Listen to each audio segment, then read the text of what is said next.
What if I told you there are blueprints for the human mind? Well, today, that's exactly what we're going to dive into. We're looking at the incredible, fascinating journey of child development. I mean, think about it for a second. How does a tiny, brand new human being go from, just existing to navigating this incredibly complex world of ours? It's a huge question, one that's fascinated people forever. And the answer? Well, it starts with a few key blueprints. Okay, so before we jump into the deep end, we've got to get our basic ingredients right. We throw around the words growth and development like they're the same thing. But in psychology, nope, they're actually pretty different. And knowing that difference is absolutely key. So growth, that's the easy stuff to see. It's all quantitative, right? The inches you add in height, the pounds you gain. It's structural and it kind of stops once you hit maturity. But development, that's a whole other ballgame. It's qualitative. It's about the new skills you pick up, how your thinking evolves. And the really cool part, it's a process that keeps going for your entire life.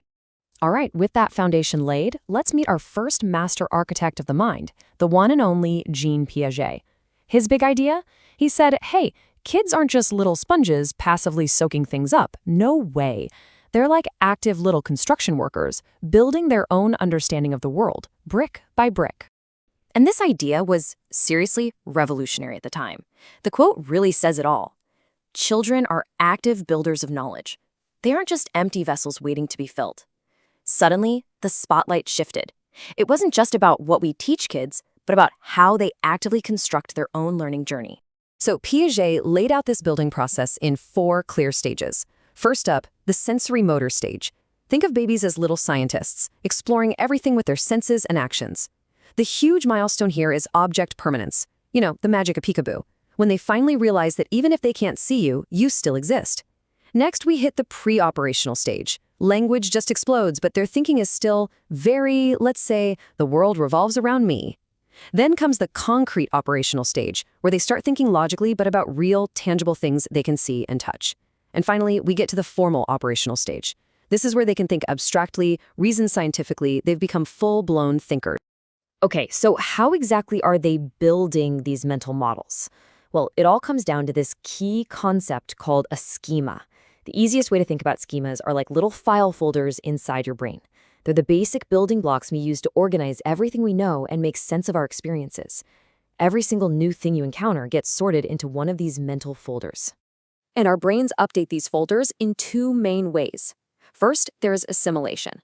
This is when you try to cram a new experience into a folder you already have. So picture a toddler who has a doggy folder. 4 legs, furry, has a tail. They see a cat for the first time and shout, "Doggy!" They're assimilating. But then there's accommodation. This is when the folder has to change or you have to make a whole new one. The parent says, "No, sweetie, that's a cat." And boom, the brain creates a new cat schema separate from the doggy one. That right there, that's learning happening in real time.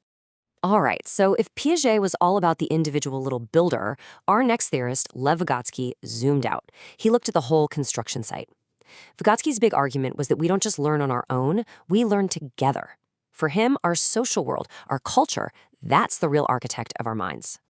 And Vygotsky's central idea is this brilliant concept called the zone of proximal development, or ZPD for short. Just look at this diagram. In the middle, you've got what a kid can already do, no problem. On the very outside, that's the stuff that's just too hard right now, even with help. But that middle ring, that's the ZPD. That's the magic sweet spot. It's what a child can do with just a little bit of guidance. This is where the learning happens. So how do you actually help a kid in that sweet spot? Vygotsky called it scaffolding. It's the perfect name, right? It's that temporary support you get from a more knowledgeable other. And that can be anyone, a teacher, a parent, an older sibling, even a friend. Just like scaffolding on a building, you provide support while they're learning to build the skill, and then you slowly take it away as they get strong enough to do it themselves. It's all about that gentle guidance. Okay, so we've covered how we think and how we learn from others. But what about our sense of right and wrong? How does that develop? For this, we're turning to our final blueprint, which comes from Lawrence Kohlberg and his groundbreaking work on our moral compass. Kohlberg's big idea was that our moral reasoning isn't something we're just born with. It develops in stages, just like our ability to think logically. He broke it down into 3 main levels, and each of those levels has 2 substages. So let's walk through this moral ladder, step by step. So at the very bottom of the ladder, we have level 1, pre-conventional morality. This is pretty common in little kids, and it's all about me, self-interest. Stage 1 is super simple. You do the right thing to avoid getting punished. I won't hit my brother because I'll get a timeout. Stage 2 is a little more advanced, but it's still about you. It's the what's in it for me stage. I'll share my toys if you share yours. All right, climbing up a rung, we hit level 2, conventional morality. This usually happens around the preteen and teen years. Now the focus shifts from just me to us, to society's rules. In stage 3, it's all about being the good boy or good girl. You do things to get approval from others, to be liked.